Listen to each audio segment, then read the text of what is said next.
اگر عالم نہ ہوتے تو قوم جانوروں کی طرح ہو جاتی. اپنی زندگی علماء سے ہٹا کے دیکھو تو صحیح، آپ ہو کیا؟ اپنی زندگی ان سے ہٹا کے جی کے تو دکھاؤ، آپ ہو کیا؟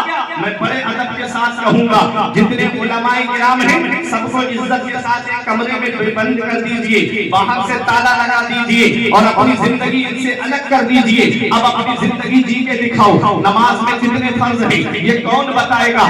یہ عالم ہی تو بتائیں گے. نماز میں کتنے واجبات ہیں یہ کون بتائے گا؟ یہ عالم ہی تو بتائیں گے. نماز میں کتنی سنتیں ہیں یہ کون بتائے گا؟ یہ عالم ہی تو بتائیں گے. ارے وضو میں کتنے فرض ہیں کون بتائے گا؟ یہ عالم ہی تو بتائے گا.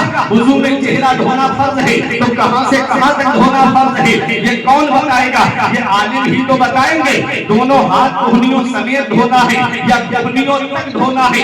آیت قضیہ میں داخل ہے یا نہیں ہے یہ کون بتائے گا؟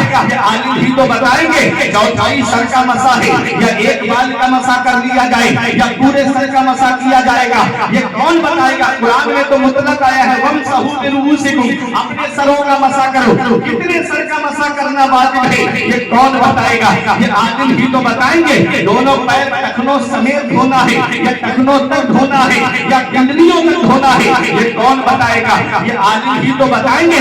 میں شرح بقایا پڑھانے آپ کے سامنے نہیں آیا ہوں، میں صرف ایک بات بتانے کے لیے آیا ہوں کہ ان علماء سے زندگی اپنی ہٹا کر کے دیکھو تو صحیح، آپ ہو کیا؟ اگر کسی نے تم سے آگے یہ کہا اب حج مکے میں نہیں ہوتا ہے، اب جا کے امریکہ میں وائٹ ہاؤس کے چکر لگا لو، تو کون سی دلیل دو گے کہ حج مکے میں ہوتا ہے؟ کون دلیل دے گا؟ یہ عالم ہی تو دلیل دیں گے قرآن سے کہ اب حج بھی مکے میں ہوتا ہے. ان علماء سے ہٹ کے اپنی زندگی جی کے تو دکھاؤ. ارے جب بچہ پیدا ہوتا ہے تو کان میں اذان دینے کے لیے عالم ہی جاتا ہے، جب جوان ہو جاتا ہے تو نکاح پڑھانے کے لیے عالم ہی جاتا ہے، جب انتقال ہو جاتا ہے تو نماز جنازہ